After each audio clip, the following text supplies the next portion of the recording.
এই যে পাহাড়ি তেঁতুল মাত্রই গাছ থেকে পারলাম। হ্যাঁ ওই যে আমার গাইড যে রাইডও এখনো পারতেছে, তো একটু টেস্ট করে দেখাই আপনাদের। পাহাড়ি তেঁতুল আমি জানি না, কখনো খাইনি এখানে, বা আমি তেঁতুল কখনো খাইও না, তবে এখানে তেঁতুলটা দেখে মন চাইলো যে একটু খাই।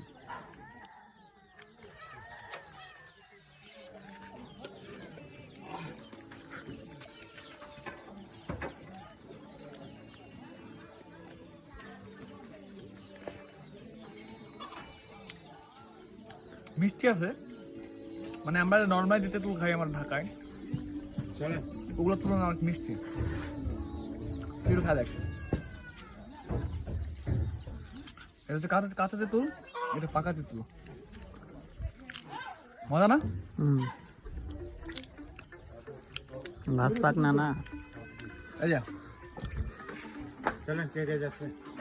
কাছে উল্টে তুই গান কাছে বুঝলাম না, এই সব নাই কিন্তু